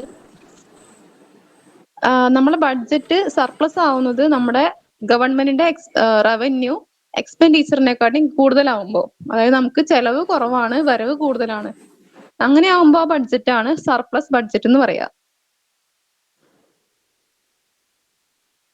മനസ്സിലായോ? ഇനി അതുപോലെ എക്സ്പെൻഡിച്ചർ കൂടുതലും റവന്യൂ കുറവുമാവുമ്പോൾ അതാണ് ഡെഫിസിറ്റ് ബഡ്ജറ്റ്. കമ്മി ബഡ്ജറ്റ് എന്ന് പറയും മലയാളത്തിൽ, കമ്മി ബഡ്ജറ്റ്. ഇത് രണ്ടും ഈക്വൽ ആണെങ്കിൽ, റവന്യൂ എക്സ്പെൻഡിച്ചറും ഈക്വൽ ആണെങ്കിൽ അതിന് നമ്മൾ വിളിക്കുന്ന പേരാണ് ബാലൻസ്ഡ് ബഡ്ജറ്റ്.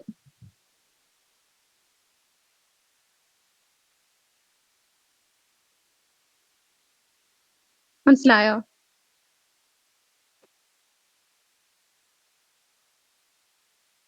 ക്ലിയർ ആയോ? ഓക്കെ, ക്ലിയർ ആയി. ഇനി എന്തെങ്കിലും? എല്ലാവരും നന്നായിട്ട് തന്നെ പ്രിപ്പയർ ചെയ്യുന്നുണ്ട്. ഇതുപോലെ നിങ്ങൾ ഇനിയും നിങ്ങളുടെ എക്സാം വരെ അടുത്ത ഇനിയിപ്പോ എത്ര ദിവസം ഉണ്ടാകെ 2, 3, 4 ദിവസമല്ലേ ഉള്ളൂ.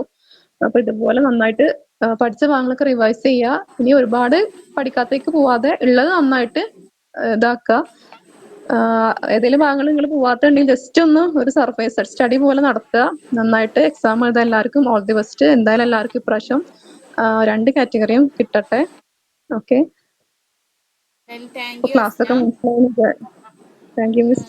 വളരെ ചുരുങ്ങിയ സമയം കൊണ്ട് 4 ഭാഗം ടച്ച് ചെയ്തിട്ട് എന്തായാലും വളരെ നല്ല രീതിയിൽ തന്നെ എല്ലാവർക്കും മനസ്സിലായിട്ടുണ്ടെന്ന് വിചാരിക്കുന്നു. ഇത് മാത്രം ആയില്ല കേട്ടോ, ഇതുകൊണ്ട് മാത്രം ആയില്ല. ഇനിയും ഞാൻ കുറച്ച് മാത്രം സെലക്ട് ചെയ്ത് എടുത്തേക്കാണ്. നമുക്കൊരു പരിധി ഉണ്ടല്ലോ, സമയപരിധി. അതെ, അതിന്റെ അതുകൊണ്ട് ഉള്ളില് നമുക്ക് മാക്സിമം എല്ലാ ഭാഗവും ടച്ച് ചെയ്തിട്ട് പറഞ്ഞിട്ടുണ്ട്. എന്തായാലും ഇനിയുണ്ട്. സോഷ്യൽ സയൻസ് നമുക്ക് അറിയാലോ, ഡീപ്പായിട്ടുള്ള ഒരു സബ്ജക്റ്റ് ആണ്. ഒരു ദിവസം കൊണ്ടൊന്നും നമുക്കൊന്നും ആവില്ല. എന്തായാലും അത്യാവശ്യം എല്ലാവർക്കും അത്യാവശ്യം കാര്യങ്ങളൊക്കെ എന്തായാലും കിട്ടിയിട്ടുണ്ടാവും വിചാരിക്കുന്നു. സംശയങ്ങളൊക്കെ ഉണ്ടെങ്കിൽ നിങ്ങൾക്ക് എന്ത് ചെയ്യാം, നമ്പറൊക്കെ വാങ്ങിയിട്ട് അങ്ങനെ ചോദിക്കാം. എപ്പോ വേണമെങ്കിലും ചോദിക്കാം, അങ്ങനെ ഒരു കുഴപ്പമില്ല. എപ്പോ വേണമെങ്കിലും ഞാൻ ഡൗട്ട് ക്ലിയർ ഒക്കെ ചെയ്തു തരാം, ഒരു കുഴപ്പമില്ല കേട്ടോ. എല്ലാവരും നന്നായിട്ട് പ്രിപ്പറേഷൻ കൊണ്ടുപോവാ. അപ്പൊ നമുക്ക് ഇന്ന് അവസാനിപ്പിക്കാം അല്ലേ? ഓക്കെ. അപ്പൊ താങ്ക് യു, നല്ല ക്ലാസ് ആയിരുന്നു കേട്ടോ.